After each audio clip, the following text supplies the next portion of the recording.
Before a single ball is kicked at the historic Puskás Aréna, a powerful, almost religious paradox has gripped the world of elite football. This is not just a match, it is a post-mortem of how the modern game is constructed. For nearly a decade, European football has been a dictatorship, a tactical tyranny ruled by state wealth and robotic perfection. But today, a new world order is looming.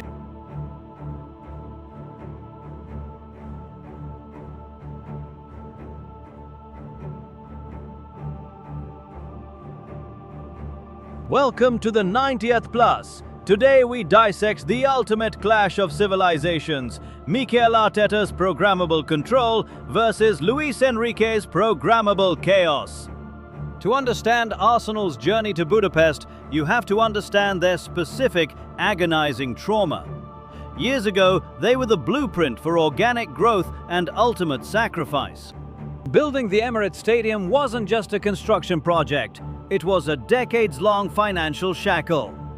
They sold their best players, Henri, Fabregas, Van Persie, just to service the debt.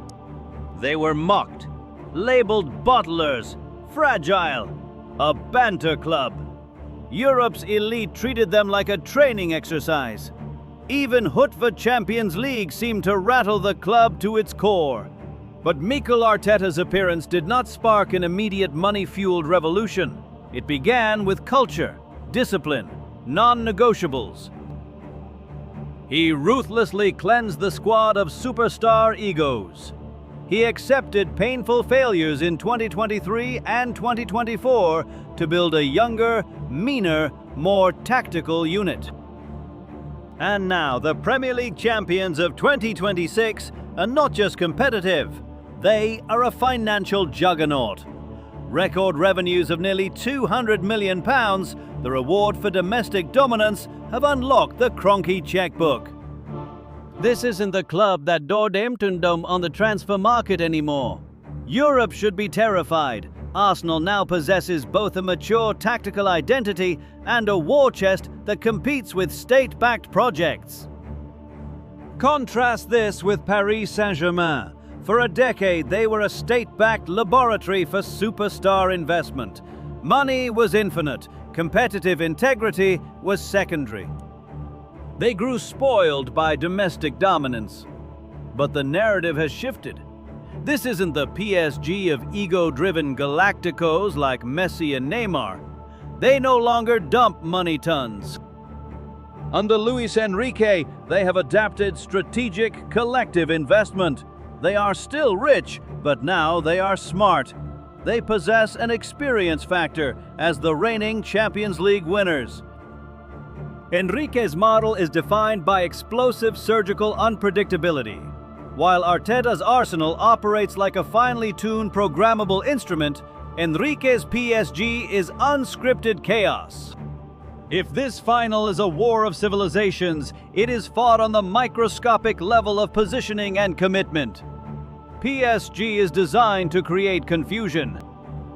Luis Enrique's greatest achievement was transforming individual brilliance into a collective weapon.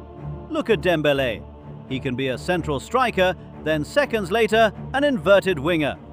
Hakimi and Nuno Mendes don't function as fullbacks. They are additional wing forwards. They swap positions like dancers, creating a structured chaos that forces defenders into impossible split-second choices. Enrique accepts risk, accepts lost possession, as long as it buys the singular moment that a program cannot predict. They don't play to be safe, they play to finish you. But Arsenal is the mechanical extreme. They are a caged machine engineered for absolute asphyxiation of the opponent. The Rice-Jubamandi partnership in midfield isn't a pivot, it's an iron lock. Saliba and Gabriel are an impenetrable wall. Arteta's genius isn't surprise, it's suffocation. Even set pieces are rehearsed 1,000 times, each delivery, each block, each near-post run mapped out in advance. There is no room for individual inspiration because the system is the inspiration. It thrives on extreme, almost robotic discipline.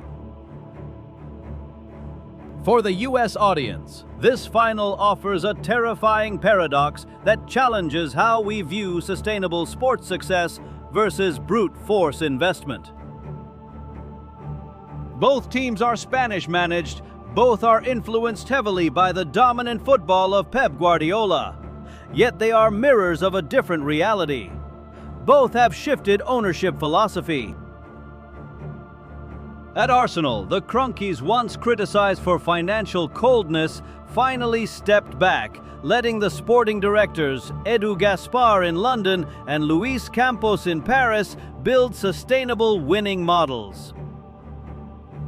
At PSG, the state-backed ownership realized they sold marketing, not football.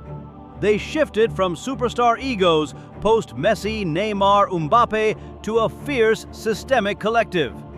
Both clubs have escaped the cage of their own history. But make no mistake, this 2026 UCL final isn't about a single cup. It is a post-mortem of how the modern game is constructed. It is a paradigm shift in how we judge sustainable football success.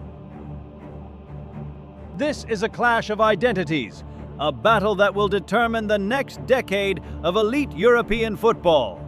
Does adapting chaos or adapting control build the ultimate tyranny?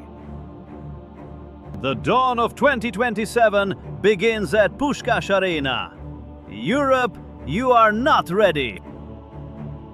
Drop your ultimate team of the season A versus B prediction and final score guesses in the comments. Smash that subscribe button for the 90th plus, and we'll see you on the next pitch.